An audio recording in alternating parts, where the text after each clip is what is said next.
kusangana zvekare kwataita paClean TV muri yeZimbabwe pane mutemo munyowani uri kunzi uri kuda kuiswa negovernment panapa. Vakomanaka ndasangana nenyaya iyi panhingirikini pahope weching'ono post pari kunzi pane vanhu vanoningina munhingirikini mugovernment vari kunzi vari kuti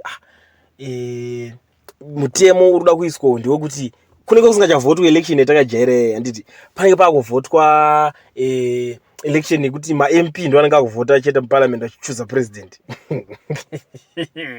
Ai zvimwe zvacho MP ndiye anenge akudhisaidhira nyika yese, tiri kunoku isusu todza tichavhote. Saka uchimidzi imimi munotanga mapedzerana MP wenyu chete ikoko. Kana MP wamutoona kuti yakadhakwa ndiyo mugara madya ikoko. Kana zvizokupopota muchitarigwa taita se makurigana nema-MP enyu chete ikoko. But zvekuzouya ku-election rema-presidents kunzi vanenge vakuiswa nema-MPs. Kureva kuti ZanuPf inogona kutonga kusvika madhunga ane nyanga because ndo vane ma-MPs akawanda muparliament ende ma-MP iwayo ndo vanenge vakutongoramba vachimeka sure kuti takutongoramba tiri pabasa. Ndo zvimwe zvinhu zvatiri kusangana nazvo panhingirikini na hope weching'ono vari kunyora akataura akati the proposed constitutional changes to the electoral law under the pretext of including opposition suggestions from the last parliament are a precursor for the massive changes that ZanuPf once implemented. A very serious government official has told me that the ZanuPf government is considering a constitutional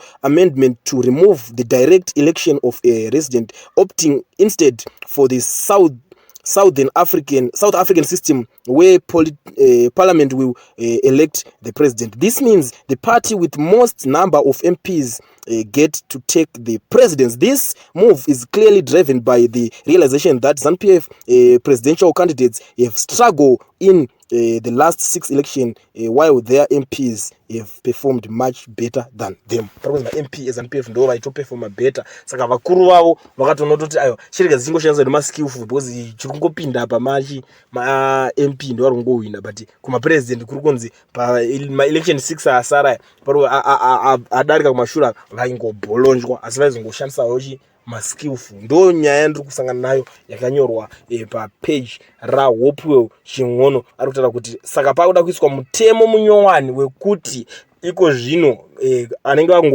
kuvhotera president kuisa president ma-MP chete muri yeZimbabwe. Ndo nyaya yandanga kubatirai zvakare pachannel yenyu nhasi yeClean TV. Munoziva kuti nyaya dzese dzatinenge tasangana nadzo tinenge tichida kuti dzinyatsosvika munzeve dzevanhu kuitira kuti mugare muchiziva zviri kuitika munyika yedu yeZimbabwe.